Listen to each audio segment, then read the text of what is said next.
আসসালামু আলাইকুম ভিউয়ার্স, কেমন আছেন সবাই? আশা করি অনেক অনেক ভালো আছেন, সুস্থ আছেন এবং নিরাপদে আছেন। ভিউয়ার্স, আজকের বিষয় ময়াময়া ডিজিজ সম্পর্কে।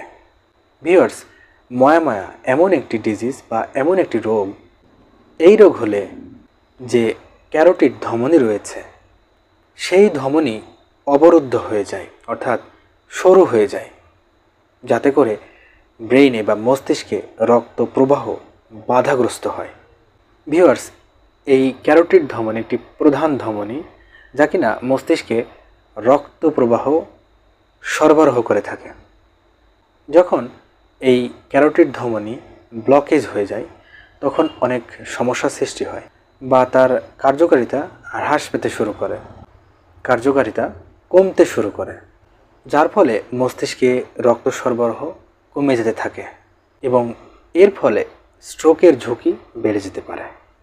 এখানে একটি বিষয় লক্ষণীয়, যখন মস্তিষ্কে এই ক্যারোটিড ধমনী ব্লক হয়ে যায়, তার কার্যকারিতা হ্রাস পেতে শুরু করে, কার্যকারিতা কমতে শুরু করে, তখন মস্তিষ্কে কিছু নতুন রক্তনালী তৈরি হয়ে থাকে, যেন মস্তিষ্কে রক্ত প্রবাহ সঠিকভাবে হতে পারে, মস্তিষ্কে রক্ত প্রবাহ যেন ঠিকঠাকভাবে হয়।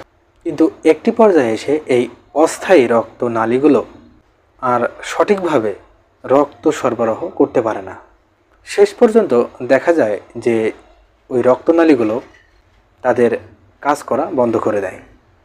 যখন এই রোগে আক্রান্ত কাউকে যদি ব্রেনের বিভিন্ন পরীক্ষা নিরীক্ষা করা হয় বা এমআরআই বা স্ক্যান, এই জাতীয় কোনো পরীক্ষা নিরীক্ষা যখন করা হয়, তখন দেখা যায় তার মস্তিষ্কে রক্তনালীগুলো ধোঁয়ার মতো দেখা যায় বা ধোঁয়ার মতো বোঝা যায়।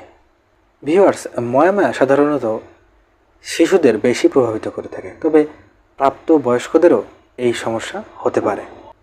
শিশুদের মধ্যে বিভিন্ন উপসর্গ সৃষ্টি হয়ে থাকে, এর মধ্যে স্ট্রোক হতে পারে, বিশেষ করে ইসকেমিক আক্রমণ টিআইএ হয়ে থাকে।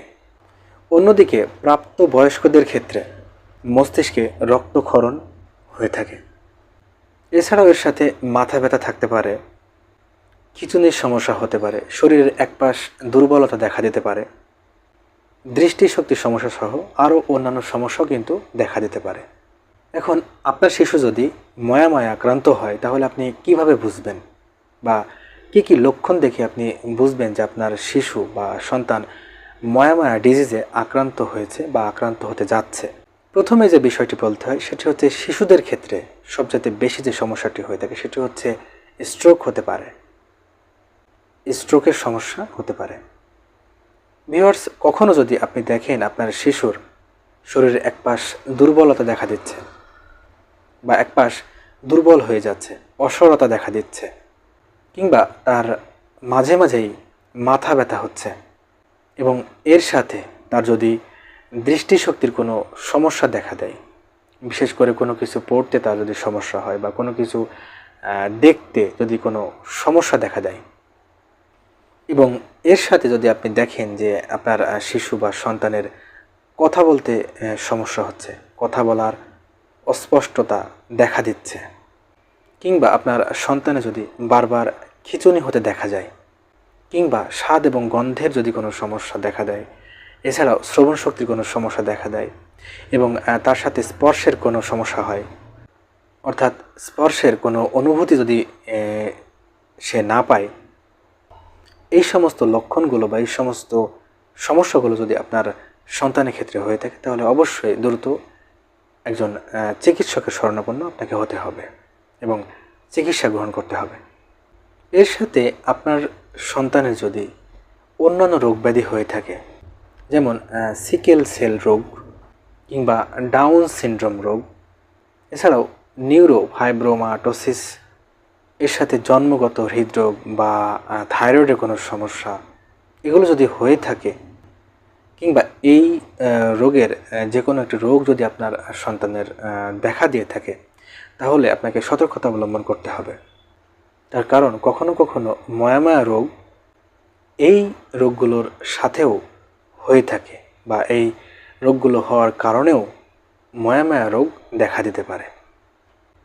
আর তাই আপনার সন্তানের প্রতি বিশেষ সতর্কতা অবলম্বন করুন এবং এই ধরনের যে কোনো লক্ষণ যদি আপনি আপনার সন্তানের ভিতরে দেখতে পান তাহলে অবশ্যই দেরি না করে চিকিৎসা গ্রহণ করার চেষ্টা করুন।